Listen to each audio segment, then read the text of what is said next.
तो चलिए बच्चे, आप सभी के लिए एक बार फिर से वीडियो लेकर हाजिर हो गया हूं, जो कि आज मैं आपको पढ़ाने वाला हूं क्लास 10th का जो है हिंदी। जी हाँ, गोधलू। ठीक है, गोधलू के बारे में पढ़ाने वाला हूं। गोधलू जो चैप्टर है, फर्स्ट चैप्टर से आज से स्टार्ट करने वाला हूं। ठीक है, एक एक चैप्टर पढ़ाऊंगा आपको जितने भी गोधलू में है, और उसको बारी से समझाऊंगा आपको टॉपिक बाय टॉपिक, कौन कौन से जो चीज़ें हैं, क्वेश्चन जो आपके एग्जाम में पूछे जा सकते हैं और किस टाइप में, उन सभी को मैं बोर्ड पे आपको लिख के और समझाऊंगा और कहानी के तौर पे मैं समझाऊंगा। ठीक है, इसलिए क्लास को आप लास्ट तक अटेंड कीजिएगा। एक बार अटेंड कर लीजिए, उसके बाद भी ऑब्जेक्टिव को देख लीजिएगा, क्योंकि मैं जैसे मेरा चैप्टर खत्म होता है ना, उसका मैं ऑब्जेक्टिव कराता हूँ, यानी आपका टेस्ट ले लेता हूँ। ठीक है, और आप टेस्ट लेने के बाद देखिएगा, आप मैं आपका जो टेस्ट लूँगा, आप देने के बाद देखिएगा टेस्ट कि वाकई में जो मैं आपको बताता हूँ आपके ऑब्जेक्टिव में आता है कि नहीं। क्योंकि मैं जब आपको पढ़ाऊँगा ना, तो जितने भी चीज़ें पूछे जाने वाले होंगे ऑब्जेक्टिव टाइप में क्वेश्चन, उन सभी को मैं आपको बोर्ड पे समझा दूंगा। ठीक है, इसलिए वीडियो को आप एक बार जरूर देखिए। ठीक है, लास्ट तक। अगर आपको कोई दिक्कत हो तो फिर मुझे बताना कमेंट बॉक्स में कि सर ये क्वेश्चन नहीं आ रहा है, आपने बताया था। तो देख लीजिए, मैं आपको जो बोल दे रहा हूँ ना कि मैं जो बताऊंगा ना वो आपको पूछेगा ऑब्जेक्टिव में, तो पूछेगा। ये बात नहीं कि ये क्वेश्चन पूछूंगा तो आएगा, नहीं, ये बताऊंगा कि ये क्वेश्चन ऑब्जेक्टिव में पूछा जा सकता है। इसलिए सभी को आपको पैटर्न को लेकर चलना और याद करके चलना। ठीक है, तो इसलिए वीडियो को लास्ट तक देखिएगा, काफ़ी मजा आने वाला है क्लास में। आपका जो चैप्टर है, पहला आपका जो चैप्टर यहाँ पे देख सकते हैं, श्रम विभाजन और जाति प्रथा।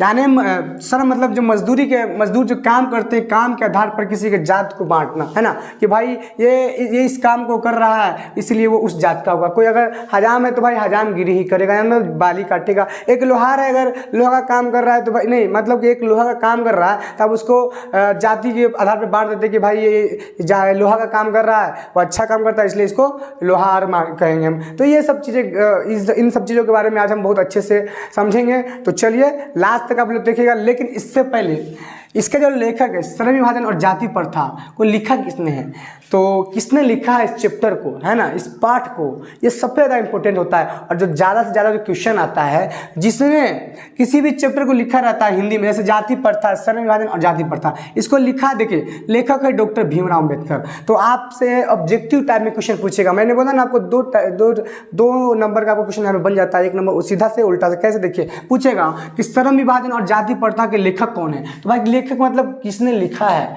लेखक हो गया, रचिता हो गया, सब एक ही बात याद रखेगा, याद रखिए इन सब चीज़ों बातों को।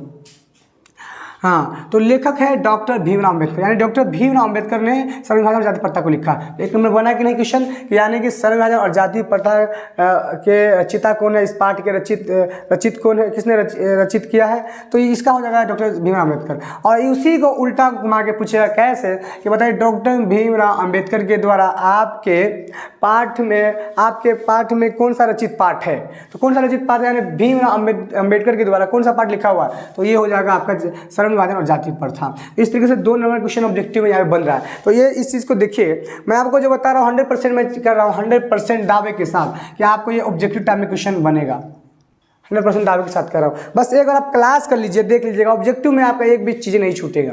बस कीजिए, लेकिन काफ़ी मज़ा आने वाला है। अगर आप कर लेते हैं ना, तो मैं ऑब्जेक्टिव आपका टेस्ट लूँगा ना, तब देख लीजिएगा, एक भी क्वेश्चन नहीं छूटेगा। और मैं ऑब्जेक्टिव खुद से आपको बनाऊँगा, और जितने भी ऑब्जेक्टिव बनने वाले होंगे ना, ऑब्जेक्टिव सब्जेक्टिव आपके बुक से, उन सभी को अपने लैपटॉप से बनाने के बाद आपको मैं PDF भी प्रोवाइड कर दूँगा। यानी PDF ऑब्जेक्टिव जितने भी है ना, उन सभी का PDF मैं आपको जो है फ्री ऑफ कॉस्ट दे दूँगा टेलीग्राम में। जी हाँ, टेलीग्राम में जो है मैं आपको एकदम फ्री ऑफ कॉस्ट दे दूंगा सारा का सारा। यानी आपका पहले पढ़ाने के बाद टेस्ट ले लूँगा ऑब्जेक्टिव का, उसके बाद आपको वो चीज़ को मैं आपको पढ़ाने के बाद जो टेलीग्राम में भेज दूंगा, टेलीग्राम से आप लेके आसानी से PDF बना के बेहतर से बेहतर तरीके से तैयारी कर सके, अच्छा से अच्छा नंबर ला सकते हैं। हमारे चैनल पर आपको देखिए, हमारे चैनल पर आपको हर एक सब्जेक्ट का तैयारी मिलेगा, हर एक सब्जेक्ट का, और हर एक सब्जेक्ट का PDF टेलीग्राम के माध्यम से मिलेगा। बस टेलीग्राम में आपको जुड़ने के लिए क्या करना पड़ेगा, हमारा जो वीडियो देख रहे हैं ना, उसके डिस्क्रिप्शन में जो है टेलीग्राम का लिंक है, टेलीग्राम में आप जुड़ जाइएगा और वहाँ से आप लोग PDF को ले लीजिएगा। ठीक है, और हमारे देखिए, हमारा जो चैनल देख रहे हैं, वीडियो देख रहे हैं, तो हमारे चैनल पे जाइएगा ना, तो प्ले लिस्ट पे जरूर जाइएगा। प्ले लिस्ट लिखा रहता है, प्ले लिस्ट लिखा रहेगा। ठीक है, प्ले लिस्ट लिखा रहेगा, उस पर जाइएगा ना तो आपको देखिएगा नीचे से लेकर ऊपर तक हर एक चैप्टर का तैयारी कराया गया और उन सभी का ऑब्जेक्टिव भी या जो भी आपके एग्जाम में पूछे जाने वाले हो सकते हैं ना, एक एक चैप्टर से इतना ऑब्जेक्टिव आ रहा है तो भाई इसी भी से पूछेगा ना, क्योंकि इसमें क्या होता है जितने भी 2011 से जो होते हैं 2000 अभी जो 22 चल रहा है जितने भी क्वेश्चन पूछे जाते हैं ना ऑब्जेक्टिव टाइम में उन सभी का दिया रहता है, याद रखिएगा। मैं उस सभी को दे देता हूँ एक ही साथ में, यानी क्वेश्चन बैंक में साथ में चल गया और जितने भी हो सकते हैं इस टाइम में वो भी आ गया, तो भाई उस बीच में से कोई भी पूछ सकता है ना, तो उन सभी को मैं आपको एक ही साथ करा देता हूँ। इसलिए हमारे चैनल से आप प्ले लिस्ट पर जाइएगा, जरूर देखिएगा, हर एक सब्जेक्ट का तैयारी किया जा रहा है, हर एक सब्जेक्ट का भी ऑब्जेक्टिव आप लोग जरूर देखिएगा, उसके बाद कहिएगा कि हाँ भाई वाकई में ये बहुत बेहतरीन हमारे लिए प्लेटफॉर्म है। तो यहाँ पे 2 नंबर का हो गया, चल इसको मैं मिटा देता हूँ क्या बच्चों। तो बस इसी तरीके से आप लोग समझते रहिए, काफ़ी मज़ा आने वाला है क्लास में। तो चलिए, और ये देखिए श्रम विभाजन और जाति प्रथा निबंध है कि कविता है कि क्या है, तो मैं आपको बता दूं ये निबंध है, ये जो लिखा है ना ये निबंध, याद रखिएगा, मैं यहाँ पे लिख देता हूँ, ये जो है निबंध है, ये भी 1 नंबर का क्वेश्चन पूछेगा, ये भी 1 नंबर का क्वेश्चन है कि बताइए श्रम विभाजन और जाति प्रथा क्या है, गद्य की कौन सी विधा है, साहित्य की कौन सी विधा है, साहित्य मतलब क्या चीज़ में लिखा हुआ है निबंध की कहानी में, इस तरीके से। तो श्रम विभाजन और जाति प्रथा क्या चीज़ में लिखा हुआ है, यानी श्रम विभाजन और जाति प्रथा साहित्य की कौन सा विधा या गद्य की कौन सी विधा, इस तरीके से आपसे पूछेगा तो आप क्या कहिएगा, निबंध है, याद रखिएगा, ठीक है। ऐसे ही पूछ रहा है डॉक्टर भीमराव अंबेडकर द्वारा निबंध कौन सा रचित आपके पाठ में है या रचित उनके द्वारा रचित पाठ है, तो वही श्रम विभाजन और जाति प्रथा, एक ही बात है, यहाँ तक क्लियर। तो चलिए हम आगे चलते हैं, तो चलिए आगे बढ़ते हैं, ठीक है। हम लोग यहाँ तक समझ गए। अब हम लोग डॉक्टर भीमराव अंबेडकर के बारे में, उनके जीवनी के बारे में समझेंगे, क्योंकि जितना जो क्वेश्चन होता है ना, जीवन जो भी जो निबंधकार होते हैं, साहित्यकार जो चीज़ को लिखते हैं उस पाठ को, उससे कम 75% उस चैप्टर, जैसे मान लीजिए जैसा और जाति प्रथा है तो इसमें से 25% सिर्फ क्वेश्चन पूछेगा, 25%। और ये लेखक जो लिखे रहते हैं ना उससे मान लीजिए आपको 75% पूछता है। इसीलिए लेखक के बारे में जानना बेहद जरूरी है बच्चों, लेखक के बारे में जानना बहुत जरूरी है। उसके बाद जैसे हम लोग जान लेंगे ना, उसके बाद हम आपको जो है इसका कहानी भी पढ़ाएंगे, समझे, सर्वमान्य जाति प्रथा क्या कहना चाह रहा है इसमें डॉक्टर भीमराव अंबेडकर, ठीक है। तो चलिए शुरू करते हैं। देखिए मैं बात कहूँ तो देखिए बाबा साहेब भीमराव अंबेडकर का जो जन्म है 14 अप्रैल 1891 ईस्वी में हुआ। देख लीजिए यहाँ से सवाल बनेगा ऑब्जेक्टिव में, बताइए भीमराव अंबेडकर या बाबा साहब भीमराव अंबेडकर का जन्म कब हुआ, तो जन्म जो है इनका 14 अप्रैल 1891 ईस्वी में हुआ। इन सभी को आपको याद ही कर लेना है, याद रखिएगा। देखिए मैं लिख रहा हूँ थोड़ा टेढ़ा मेढ़ा हो जा रहा था, कोई दिक्कत नहीं है आपको, मैं जो बता रहा हूँ उसको फोकस कीजिए, आपका एक भी ऑब्जेक्टिव नहीं छूटने वाला बच्चों, ठीक है। तो यहाँ पे भीमराव अंबेडकर का जन्म कब हुआ बाबू, तो 14 अप्रैल 1891 ईस्वी में हुआ, ठीक है। और भीमराव का जन्म स्थान यानी ये कहाँ पैदा हुए, तो यहाँ पे महू सेंट्रल इंडिया है, यहाँ पे महू सेंट्रल इंडिया मध्य प्रदेश दलित परिवार में हुए, याद रखिएगा, ठीक है। अरे महू यहाँ पे सेंट्रल नहीं दिया हुआ है, ठीक है, महू सेंट्रल नहीं लिखा हूँ, कोई दिक्कत नहीं है। महू मध्य प्रदेश दलित परिवार में हुए, कौन से परिवार में, दलित परिवार में हुए। और ये पैदा हुए दलित परिवार और मराठी जबान बोलने वाले में, ठीक है, मराठी उनके जो पुरखा लोग जो बोलते थे, मतलब खानदान वगैरह, ठीक है, मराठी जबान बोलने वाले खानदान में पैदा हुए, ठीक है, तो पैदा हुए तो दलित परिवार में हुए, छोटा जाति, ठीक है। और देखिए इनके पिताजी यानी भाई जो पैदा हुए हैं ये तो इनके वालिद भी तो होंगे, यानी कि पिता फादर, तो इनके पिता का नाम जो है भीमराव अंबेडकर के रामजी मालोजी सकपाल, कि इनके पिता का नाम है बाबू, तो भीमराव अंबेडकर के। तो ऑब्जेक्टिव में क्वेश्चन आएगा जो भी मैं बता रहा हूँ सारा का सारा आने वाला है इनके जीवनी के बारे में, आप लोग देख के तो एक बार लीजिएगा, सारा इसी तरीके से ऑब्जेक्टिव पूछता है, खंगाल लीजिएगा, जो मैं आपको बता रहा हूँ उस तरीके से पूछेगा, ठीक है। तो भीमराव अंबेडकर के पिताजी का नाम क्या है, रामजी मालोजी सकपाल, ठीक है। और इनके दादा का नाम है मालोजी, भीमराव अंबेडकर के जो दादा का नाम है मालोजी है, और इनका टाइटल इनके पिताजी लगाए हुए, याद रखिएगा, ठीक है। और इनके माता का नाम, अब भीमराव अंबेडकर के भाई माता का भी नाम है, तो माता का नाम जो है भीमाबाई, क्या है, भीमाबाई इनके माता का नाम है। और टाइटल जो भाई इसका भी लग जाएगा तो रामजी सकपाल लग जाएगा, ठीक है। क्लियर यहाँ पे कोई दिक्कत नहीं ना है, आगे बढ़े।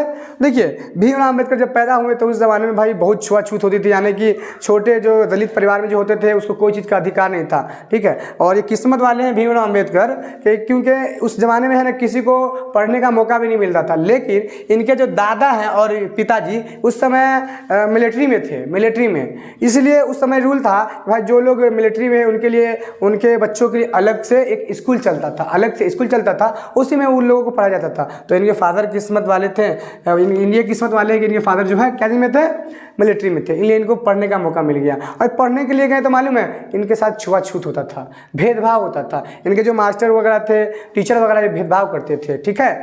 उस ज़माने की बात करें जब भीमराव अम्बेडकर जब पढ़ने जाते थे स्कूल में, ठीक है, वहाँ भी होती थी। और उस वक्त में तो भाई इतना ज़्यादा छुआछूत होता था कि भाई किसी को पढ़ने का अधिकार नहीं था, कि मतलब दलित परिवार के छोटे लोगों को, ठीक है।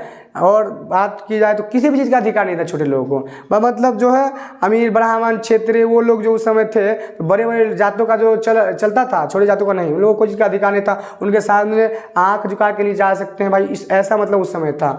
लेकिन भीमराव अम्बेडकर जब पैदा हुए, जब उनके साथ छुआछूत हुआ, तो आगे चलकर देखिए उन्होंने सब चीज़ को ख़त्म कर दिया और दोनों हाथों से संविधान बाबा साहब भीमराव ने लिखा है। यानी संविधान का जन्मदाता भी इन्हीं को कहा जाता है, बाबा साहब भीमराव अम्बेडकर को। मैं जितनी बातें बोल रहा हूँ ना, वो सारा का सारा आपको इसी टाइम में क्वेश्चन आएगा और जीवनी में भी आएगा, ठीक है। आगे बढ़ते हैं हम लोग। प्राथमिक शिक्षा इन्होंने जब पढ़ाई की थी, प्राथमिक शुरुआती शिक्षा इन्होंने कहाँ से की वो है, तो इनकी जो पढ़ाई है प्राथमिक शिक्षा बड़ौदा में पूरी हुई। यानी पढ़ना जो स्टार्ट हुई कहाँ इनकी पूरी हुई, तो बड़ौदा में पूरी हुई, तो याद रखिएगा। और उच्च शिक्षा के लिए ये जो है न्यूयॉर्क अमेरिका, उसके बाद लंदन में इंग्लैंड में ही लंदन, याद रखिएगा, और अमेरिका में न्यूयॉर्क, ठीक है। तो सबसे पहले न्यूयॉर्क गए थे अमेरिका यानी कि, और लंदन इंग्लैंड में गए थे, ठीक है, पढ़ने के लिए, ठीक है।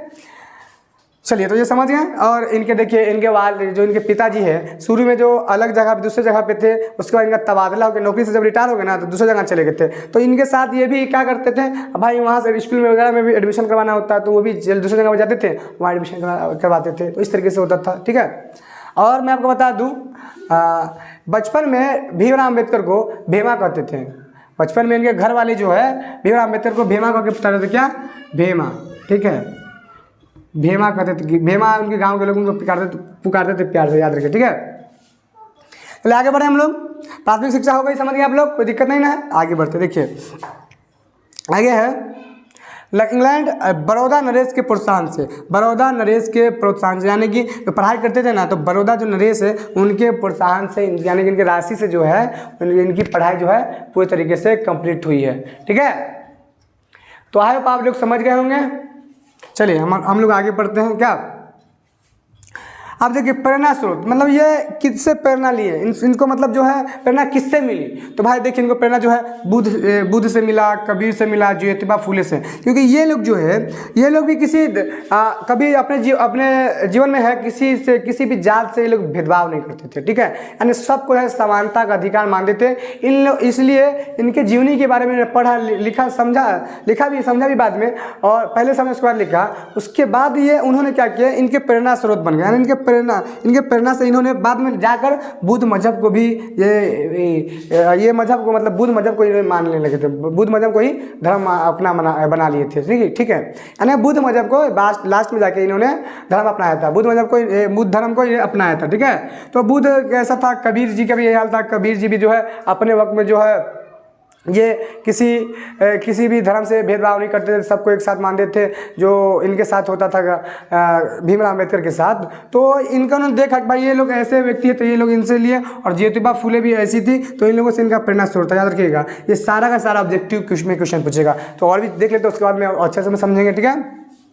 और निधन, देखिए इनकी पैदाइश समझ गए, कहाँ पैदा हुए, किस परिवार में पैदा हुए, याद रखिएगा। इनके पिताजी, सारा व्यक्ति पूछेगा कि बताइए भीमराव अम्बेडकर का पैदाइश कब हुआ, तो भाई पैदाइश ये हुआ है ना, यानी जन्म। और इनके कहाँ पैदा हुए, ये भी याद रखिएगा, किस परिवार में, तो दलित परिवार में। और इनके पिता का क्या नाम है, डॉक्टर भीमराव अम्बेडकर का, तो ये भी याद रखिएगा। और इनके माता का नाम क्या है, तो भीमाबाई रामजी सकपाल है। और प्राथमिक शिक्षा भाई बड़ौदा से पूरी हुई। उस शिक्षा के लिए कहाँ गए, तो न्यूयॉर्क भी रहेगा, उसके बाद अमेरिका, न्यूयॉर्क भी अमेरिका में है, और लंदन इंग्लैंड, याद रखिएगा। न्यूयॉर्क रहे तो न्यूयॉर्क मारिएगा ऑप्शन में, और अमेरिका रहे तो अमेरिका मारेगा, इसी दोनों में से एक ही ऑप्शन रहेगा, याद रखिएगा। न्यूयॉर्क रहेगा नहीं तो अमेरिका रहेगा, क्योंकि अमेरिका में न्यूयॉर्क है भाई, अमेरिका में न्यूयॉर्क ना है। उसके बाद है इंग्लैंड, और इंग्लैंड में ही लंदन है, तो लंदन है तो समझिए भाई लंदन मारना, इंग्लैंड है तो इंग्लैंड मारिएगा, दोनों में से एक ही ऑप्शन रहेगा, दोनों नहीं रहेगा, ठीक है।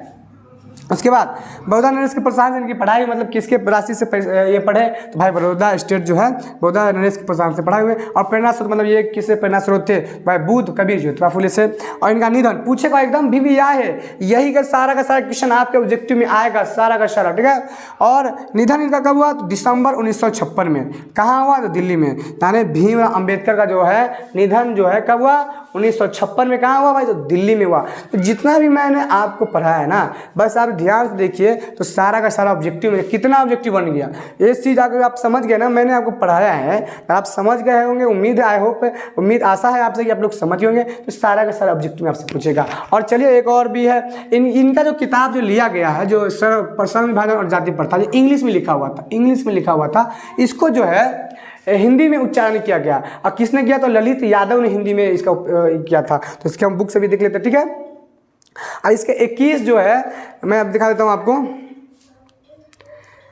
हाँ, उनकी बहुत सी रचनाएं हैं। ये किताब में मैं आपको बता दूं, पढ़ के इन किताबों को भी याद रखना है आपको। जो भी जितने भी आपके पास बुक वगैरह होगा तो बुक भी देख लीजिएगा, क्योंकि इनकी किताब काफ़ी लंबी है, ठीक है। मैं लिखूंगा तो काफ़ी लंबा हो जाएगा, ठीक है।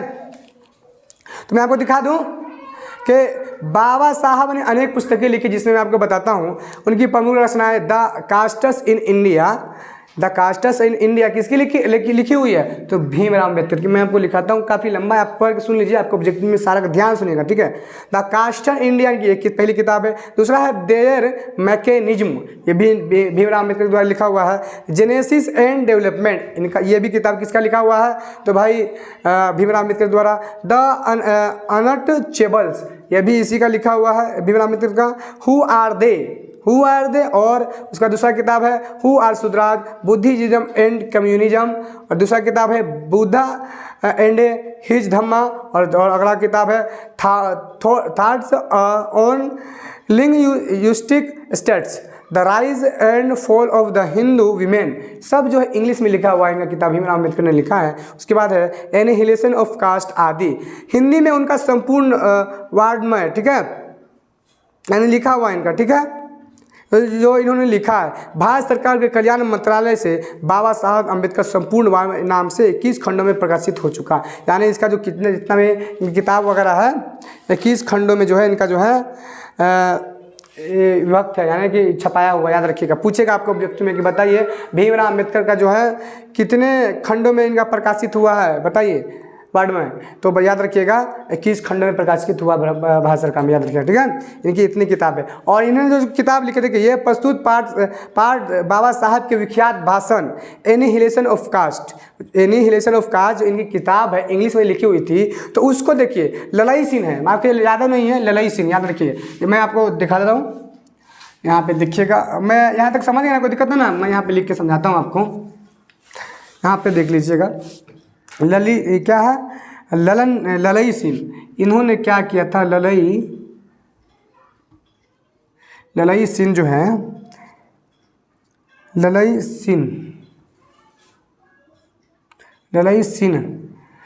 सिंह याद, यही इन्होंने ही, इनकी जो इंग्लिश किताब है, इंग्लिश में क्या किताब था भाई?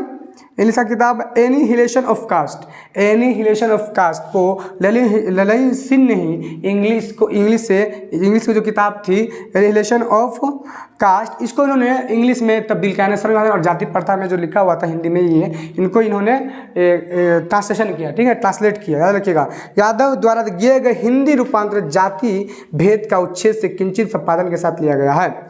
यह इनका देख लिए, यह भाषण जाति पाति तोरक मंडल लाहौर के, इनका जो ये भाषण कब दिया था इन्होंने, भीमराव अम्बेडकर ने ये भी दिया हुआ है। तो लाहौर के वार्षिक सम्मेलन, यानी कि लाहौर में उस समय देश आज़ाद होने वाला था, उस समय की बात है। तो लाहौर के वार्षिक सम्मेलन 1936 के अध्यक्षीय भाषण के रूप में तैयार किया गया था। आप पूछेगा ये बताइए कि भीमराव अम्बेडकर का जो किताब है श्रम विभाजन और जाति प्रथा, इंग्लिश में रह जाएगा, उसकी जो किताब है एलिनेशन ऑफ कास्ट से जो है लाहौर में कब भाषण आयोजन किया गया? लाहौर में, तो 1936, याद रखिएगा। कब बाबू?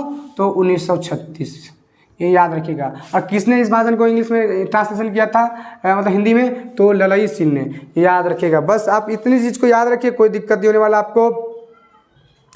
इन सभी चीज़ों का आप लोग, उम्मीद है आप लोग समझ गए होंगे।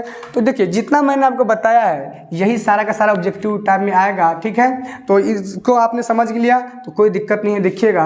और आप हमारे क्लास लेने के बाद ऑब्जेक्टिव को देख लीजिएगा। मैंने ऑब्जेक्टिव पहले ही पढ़ा दिया है, तब आप लोग जाकर चेक कर सकते हैं, ठीक है। मैं प्लेलिस्ट में है ना ऑब्जेक्टिव का, देखिए मैंने आपको पढ़ाया ना, उसके बाद VBI ऑब्जेक्टिव का मैंने बनाया है, ठीक है। पहले वीडियो बना दिया इस चैप्टर का। तो गोदलू आपका श्रम विभाजन और जाति पढ़ता है ना, उसका मैंने VBI ऑब्जेक्टिव इस चैप्टर का पूरा बना दिया। आप लोग पढ़ने के बाद जाके देखिएगा, मैं जो ऑब्जेक्टिव में क्वेश्चन आता है क्या उसका जीवनी से बाहर का आता है? नहीं, मैं 100% कह सकता हूँ, आपने जो पढ़ा है ना उसमें पूरा का पूरा आप मार के आइएगा। बस एक बार ऑब्जेक्टिव की क्लैरिटी देख लीजिएगा वीडियो। आप जो वीडियो देख रहे हैं ना उसके डिस्क्रिप्शन में ही ना ऑब्जेक्टिव का भी लिंक मिल जाएगा, ठीक है, भी ऑब्जेक्टिव का, और आप लोग देख लीजिएगा, कोई दिक्कत आपको नहीं होने वाला, एकदम मजे से आप लोग पूरा का पूरा ऑब्जेक्टिव। मैं यहाँ पे अभी आपको जो बता रहा था कि VVI ऑब्जेक्टिव का जो है लिंक आपको डिस्क्रिप्शन में मिल जाएगा, यानी आप जो हमारा वीडियो देख रहे हैं ना उसके डिस्क्रिप्शन में ऑब्जेक्टिव का लिंक मिल जाएगा। मैंने पढ़ा दिया है, उसको जाके आप देख लीजिएगा, सारा का सारा क्वेश्चन आपको ऑब्जेक्टिव में मिल जाएगा, ठीक है। और मैं आपको जो है इस श्रम विभाजन और जाति प्रथा के बारे में बता रहा हूँ भाई, इसमें है क्या, भीमराव अम्बेडकर ने इसमें क्या लिखा है, क्या कहा, उसके बारे में बता देता हूँ कहानी के माध्यम से, बस ध्यान से सुनिएगा, लेकिन जितना भी है ना इसको आप जरूर ध्यान से रखिएगा, ठीक है। तो उम्मीद है आप लोग को समझ में आ गया होगा। तो चलिए हम लोग अब पढ़ते हैं श्रम विभाजन और जाति प्रथा, यानी श्रम के मजदूरी के इसके आधार पर जो है जाति बांट देना, ठीक है, इसके बारे में हम लोग पढ़ते हैं। याद रखिएगा इन सब चीज़ों को, ठीक है। तो हम लोग अब चलिए पढ़ते हैं, थोड़ा हम समझते हैं। देखिए, यह विडंबना की बात है कि इस युग में भी जातिवाद के पोषकों की कमी नहीं है, यानी ये उपहास की बात है। यानी क्या करते हैं बहुत से लोग इस युग में भी, यानी जब भीमराव अम्बेडकर का ज़माना चल रहा था वक्त, तो उस समय की बात है, तो उस समय भी जातिवाद इतनी ज़्यादा थी कि लोग जो है जाति प्रथा को उस समय बांटते थे और उसी के आधार पर लोगों के साथ भेदभाव करते, ठीक है, समय मानने वाले के। और इसके पोषक कई आधारों पर इसके समर्थक थे, पोषक मतलब उसको समर्थन करने वाले, ठीक है, यानी इसके मानने वाले। तो उस समय काफ़ी ज़्यादा लोग भी इस चीज़ों को मानते थे, ठीक है। समर्थन का एक आधार यह कहा जाता था कि आधुनिक सभ्य समाज कार्य कुशल के लिए श्रम विभाजन को आवश्यक मानते हैं। तो कार्य कुशल मतलब काम के लिए जो है भाई श्रम विभाजन ठीक है कि भाई जो जिस काम के लिए बना है, यानी जो जिस काम के लिए बना उसके लिए ठीक बात कैसे है बताइए। अगर कोई, मैं बताऊं, कोई अगर काम कर रहा है, मैंने एग्जांपल भी दिया था शुरू में भी कि कोई लोहार का काम कर रहा है तो भाई ठीक है, ये इस काम में सक्षम है तो ये कर रहा है, तो चलो भाई श्रम ये काम कर रहा है तो बहुत अच्छा बात है, ठीक है। ये कुशल कारीगरी की बात है, मतलब वो बहुत अच्छी बात है, ये हम समझ गए। लेकिन हम आगे भी चले पढ़ते थे, ठीक है। तो ये अच्छी बात है। उस समय इसके मतलब जो आदमी जो काम करता था ना उस समय, तो उसके आधार पर ही लोग जो है जाति बांट देता था, भाई ये काम कर रहा है तो ये, मतलब पूरा चैप्टर में यही बात है, मैं बता दूँ, श्रम जाति प्रथा, यानी कि क्या बात है, बहुत लोगों को इसका पहले सपोर्ट भी करते थे कि भाई जो आदमी जो चीज़ को काम करेगा उसको बांट दिया जाता था, भाई ये इस जाति का रहेगा, और कोई हजाम है तो भाई ये हजाम बाल काट रहा है तो ये हजाम ही काम बाल काटेगा, कोई दूसरा नहीं काम करेगा। और भी चीज़ें कि भाई कोई लोहार है तो भाई सिर्फ लोहार का काम कर रहा है तो उसको श्रम के आधार पर जो है जाति बांट देता था, भाई ये लोहार है ना।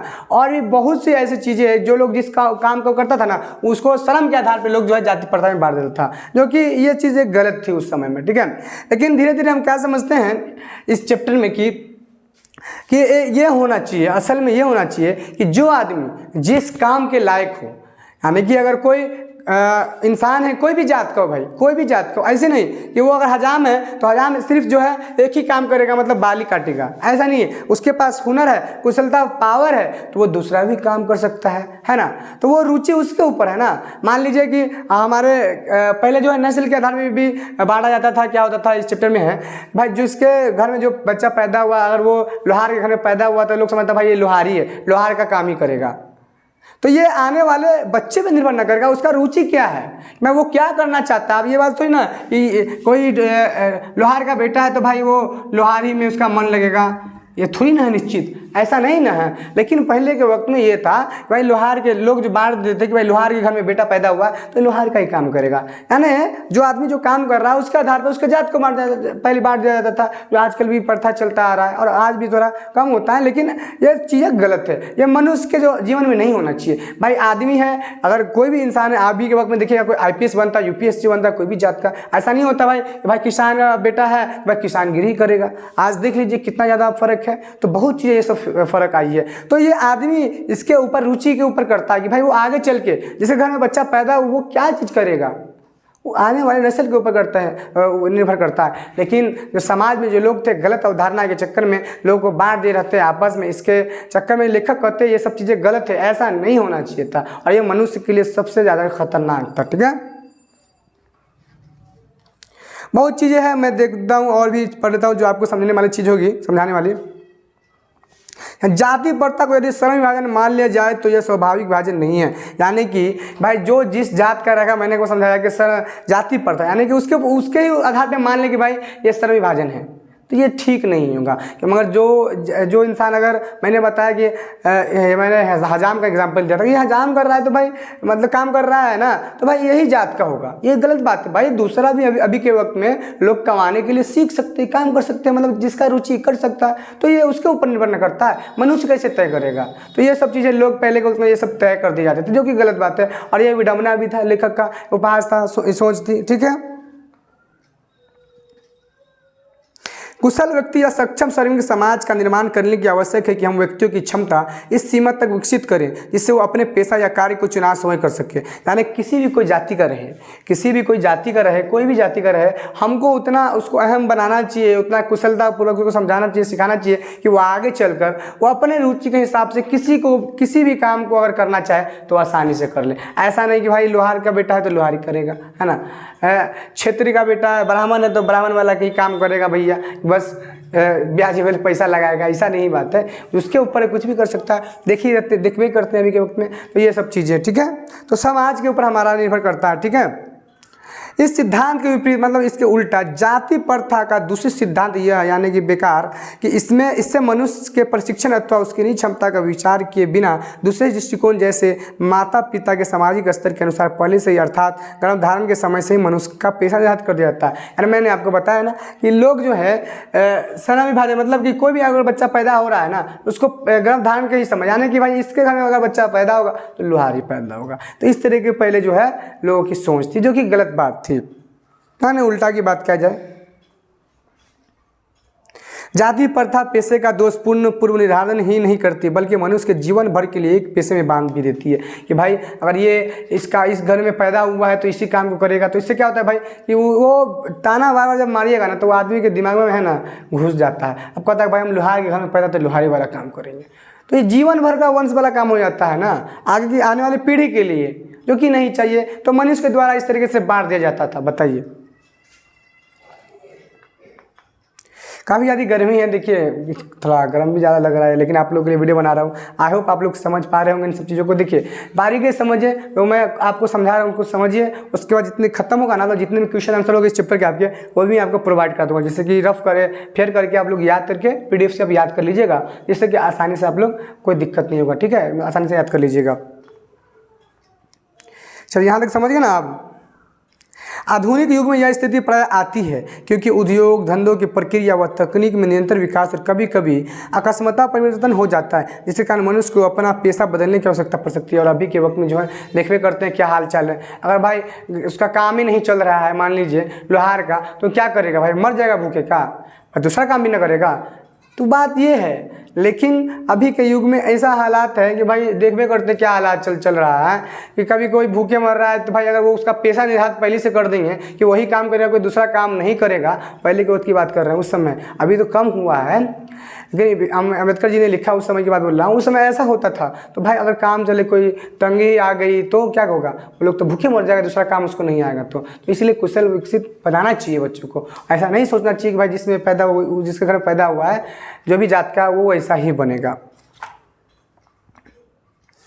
और इस स्थिति में तो भाई उसको भूखे मारने के अलावा दूसरा कोई चारा रहेगा नहीं, है ना, क्योंकि दूसरा उसको काम तो आता नहीं रहेगा उस समय अगर बांट दिया रहेगा इस तरीके से। तो हिंदू धर्म की जाति प्रथा किसी भी व्यक्ति को ऐसा पेशा चुनने की अनुमति नहीं देता है भाई कि यही जिस धर्म में पैदा हुआ है तो यही काम करेगा। हजाम के घर में पैदा हुआ तो हजामी का काम करेगा, लोहार के घर में पैदा हुआ तो लोहारी का काम करेगा, और ये बहुत सारा है। जिसके घर में पैदा होगा, मान लीजिए मुस्लिम में बहुत होता है तो भाई यही काम करेगा, है ना, छोटे जात में पैदा हुआ है भाई यही काम उसके लिए ठीक है, दूसरा नहीं। तो ये काफ़ी ज़्यादा गलत चीज़ है, ये सब नहीं होना चाहिए, ठीक है। और ये पेशा चुनने का अनुमति नहीं देता है। जो उसका पैतृक पेशा न हो, भले वह उसमें प्रांगत हो, इस प्रकार पेशा परिवर्तन की अनुमति न देकर जाति प्रथा भारत में बेरोजगारी का एक प्रमुख व प्रत्यक्ष कारण बनी हुई है। और यही वजह है कि हमारे जो भारत में जाति के ऊपर जो इस तरीके से करके भाई एक पैदा हुआ इसी यही काम करेगा, इससे जो है बेरोजगारी काफ़ी ज़्यादा बढ़ गया। और उसको पावर रहेगा, उसको कुशलतापूर्वक दूसरे चीज़ों का काम भी आएगा, तो क्या होगा, वो दूसरे कामों को सीख के उस समय जिस समय बेरोजगारी होगी तो यानी कि उस समय जो काम नहीं चलेगा, दूसरा काम करके वो घर चला सकता है ना, खर्चा निकाल सकता है, तो बेरोजगारी कम होगी। लेकिन नस्ल के आधार पर ऐसा कर दिया जाता था। तो इस प्रकार हम देखते हैं कि श्रम विभाजन की दृष्टि से भी जाति प्रथा गंभीर दोषों से युक्त है। यानी श्रम विभाजन से जो बच्चा जो काम कर रहा है उसी के वजह से अगर जाति प्रथा कर देंगे तो कितना ज़्यादा प्रॉब्लम होता है, कितना ज़्यादा परेशानी होता है।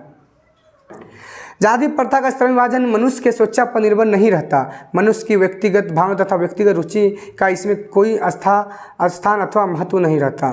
अगर हम लोग इस पर बांट देंगे तो भाई इस तरह ये काम करा तो यही होगा, तो भाई जो उसका रुचि है उसका हम लोग सब खत्म कर देंगे। तो इस सब का कोई रुचि का उसका तो कुछ फ़ायदे नहीं हुआ, उसको कोई फ़र्क नहीं पड़ने वाला। भाई उसको काम करने का दिल है, कोई मतलब उसको मान लीजिए उसको किसानगिरी करने में मज़ा आ रहा है, हम उसको ज़बरदस्ती काम करवा रहे हैं कि भाई तुम चलो लोहारगिरी वाला काम करो, तो भाई उसका मन लगेगा उसमें? नहीं लगेगा, अच्छा से काम नहीं करेगा। कोई पढ़ना चाहता है अच्छे से, मान लीजिए पढ़ना चाहता है, इसकी तैयारी करना चाहता है इंजीनियर की, आप उसको ज़बरदस्ती ले जा रहे हैं डॉक्टर में कि भाई यही काम करेगा तुम, तो उसको क्या मज़ा आएगा? नहीं मज़ा आएगा, क्योंकि उसको रुचि ही नहीं उस चीज़ों में। तो उसका जो रुचि है वो खत्म हो जाएगा जिस चीज़ में भेजिएगा तो अच्छा नहीं लगता है। ठीक है, तो वही सब चीज़ें बात है। ठीक है, इस आधार पर हमें यह स्वीकार करना पड़ेगा कि आज के उद्योगों में गरीबी और उत्पीड़न इतनी बड़ी समस्या नहीं जितनी यह कि बहुत लोग निरहत कार्य को अरुचि के साथ केवल विवशतावश करते हैं। यानी कि जो लोग पहले से निरहत कर लेते हैं कि भाई ये काम यही करेंगे, तो ये सबसे ज़्यादा बेरोजगारी का मुद्दा हो जाता है पहले से।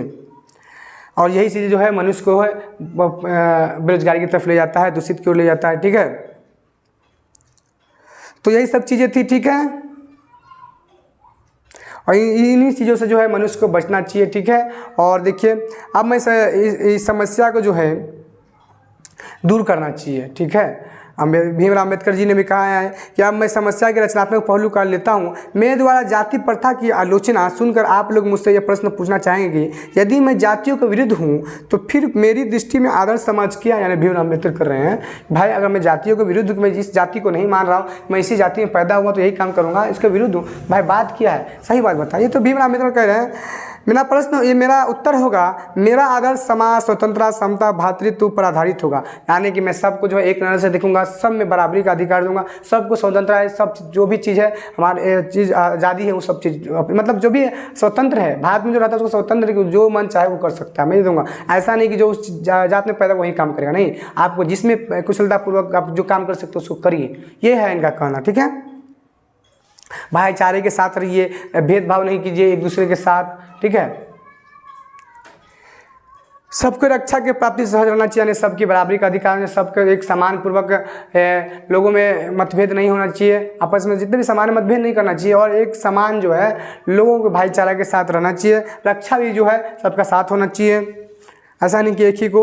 जिस तरीके से दूध जो है पानी में मिल जाता है, उसी तरीके से सब जितने भी जाति पाति है, जात पात जो है, उन सभी भाइयों को एक साथ मिल के रहना चाहिए, एक आपस में एक दूसरे से मतलब जलना नहीं चाहिए। तो ये सब चीज़ें थी। ठीक है, जिस तरीके से हमारे लोकतंत्र भारत में अधिकार है, और आज के दिन आप देख रहे हैं कैसा हालात है हमारे भारत का, आपको ही मालूम है ना।